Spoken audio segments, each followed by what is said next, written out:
અને વનવાસમાં જ્યારે બેઠા હોય એમને મનમાં આવો વિચાર આવે કે જો 14 વનવાસ પિતાના તરફથી મને મળ્યો અને આ 14 વર્ષ મતલબ મેં થઈ ગયો, એમ કરતા કરતા બેઠા હોય.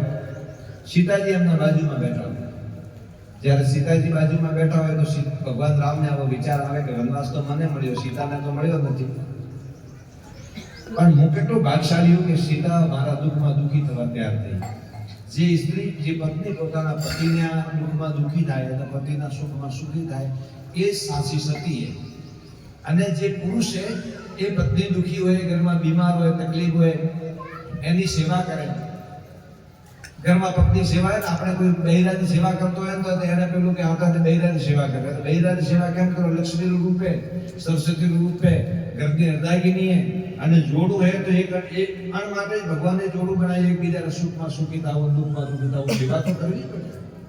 તકલીફમાં હોય તો સેવા ન કરો તો કોણ કરે સેવા? એટલે સ્ત્રી નાની છે, પુરુષ મોટો છે એવું નથી હોતું. વિચાર નાના મોટા માણસના હોય.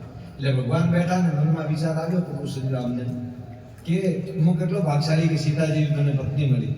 તો સીતાને પૂછ્યું ભગવાને કે સીતા, આ સામે જો ઝાડ ઉભું હોય ને, આ હાવ ઠોઠું હોય और अनार पर एक सुंदर फुलवारी वेल चढ़ी रूपाળી, तो आ ઝાડ કેટલું ભાગ્યશાળી કે એને વેલ માથે ચડવાથી ઝાડ તો રૂપ વધી ગયું.